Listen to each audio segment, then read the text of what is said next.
C-Red Nation, what is good? The Chicago Bulls come back from down 20 in a big win over the Memphis Grizzlies. We got to talk about all that and more on today's episode of the Chicago Bulls Breeze. Hit that like button, subscribe to the page, leave that 5-star review. Y'all know what to do. Listen, big dub over the Memphis Grizzlies. Chicago Bulls are now 2-2 with a gauntlet start to this season. One that you played the Pelicans, the Bucks, the Thunder, and Memphis. This was going to be a tough start to the season no matter what. And the fact that you're 2-2 right now, I feel like is a positive. And man, some really, really good takeaways from this game for the Chicago Bulls, especially in the second half of this game in totality. I mean, there's a Bulls team that in the first half was getting absolutely dominated on every part of the floor. Offensively, they couldn't get the shot going, only shooting 43% from the field. They did shoot at 47% from the three-point line, which was good to see, right? Vooch knocking down the three early in that first half. He was 3 for 5 in the first half. I thought that was really solid.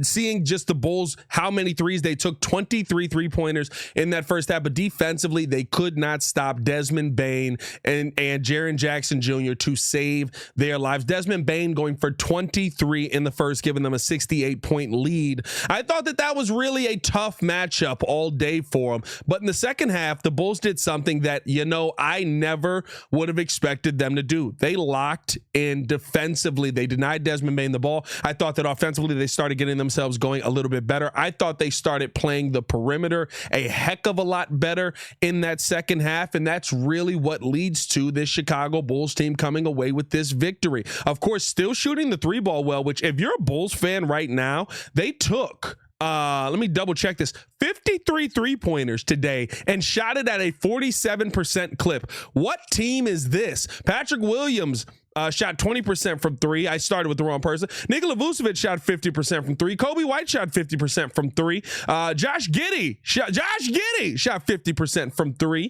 Ayo Dosunmu shot 50% from three. Lonzo Ball shot 50% from three. Julian Phillips made the only three-pointer he attempted. Jalen Smith was 3 for 4 for three on the night, and then 5 for 12 from three for Zach LaVine. And listen, when you do that, especially overall when they shoot at 32%, what did I say last year? You're winning the math problems, and that's what the Chicago Bulls have started to do. They've started to win the math problems, and for me, I think that that's the most important thing. You're starting to come into that modern era, and I know I hear Stacey King every night sitting there going, you got to get the ball down. Get the ball down in the paint. Get the ball down in the paint. I thought they did a good job of picking and choosing when they needed to get the ball down in the paint, but I love the fact that they were pulling up that three-pointer on a consistent basis. They didn't shy away from it when it was a little bit rough early on. And that first quarter, I think, was the worst that you could have seen that three ball for the Chicago Bulls. They were, and that's still actually not terrible, 5 for 11. It felt like they were a lot worse in that first quarter there, but not a bad day overall. And being able to finally get into this modern era of NBA, that's how you win some of these games, and especially a game like this where you needed to come back in. Let me know your thoughts on the game as a whole. Let me know your thoughts on how the team played. Did you like what you see? Is this restoring a little bit of faith in this Chicago Bulls team? I mean, listen, you got beat badly by OKC. You got beat marginally. You got beat pretty badly by New Orleans, and then you dominate a Bucks team all day, and you come out here and you beat a Grizzlies team, granted without Ja Morant on the floor, so that does make a difference, but a Grizzlies team that is used to playing without Ja Morant and is used to winning games without Ja Morant. We've seen them do that on a consistent basis, so this is still a good win in my book. Let me know your thoughts in the comments below. Here's my thing. There are some people that are starting to emerge, and it's not to say we don't have question marks, but there are some people who are starting to emerge on the Chicago Bulls team that I am very intrigued by and that I want to see more from. Jalen Smith is one of those people. When you talk about the game, right within the game, you expect a certain amount of numbers from Zach LaVine. You expect a certain amount of numbers from Nikola Vucevic. You expect a certain amount of numbers from Kobe White, right? Outside of that, though, who are the guys that are going to give you that extra bit of oomph? And Jalen Smith is that guy in my book. 16 points tonight.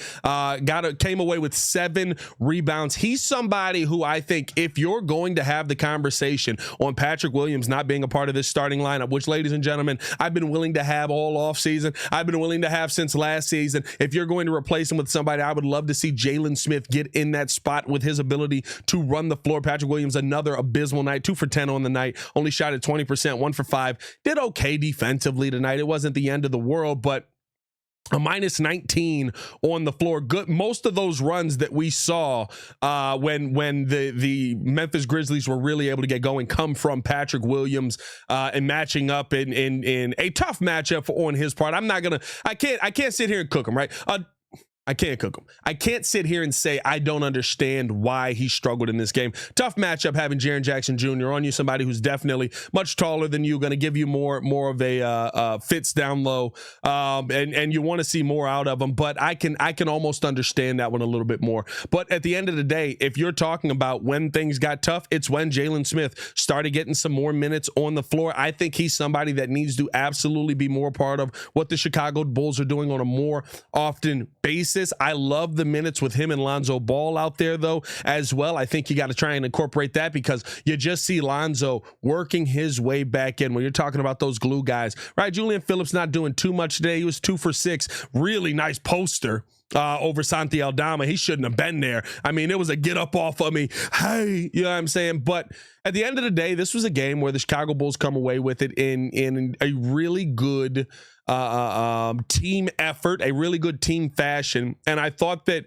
when you get those extra bit of minutes from your glue guys like a Jalen Smith, like a Julian Phillips, who did some nice things defensively as well, like Lonzo Ball, what Ayo Dosunmu brings off of the bench, right? That's when this team can take that next step and start to get to that next level. I love what we're seeing out of this Chicago Bulls team in this game. Didn't love what we saw in OKC. It almost feels like they're starting to figure it out, though, and that's all you can ask right now. Like I said, let me know your thoughts in the comments below. I'm going to get up out of here. Appreciate you guys for tuning in and showing love as always. Bulls come away with a 126-123 win over the Memphis Grizzlies. Let me know your thoughts on the game. Billy Donovan, why isn't Modest Buzelis playing more?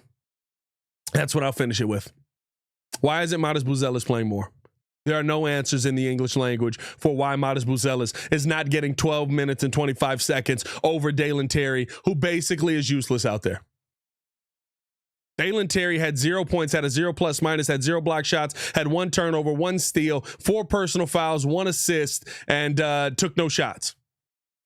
Why isn't Modest Buzelis playing over Dalen Terry? Unacceptable. Unacceptable. Unacceptable. Hey, man, let me know your thoughts in the comments below. Y'all stay safe out there, Chicago. See Red Nation. Stand up. Peace.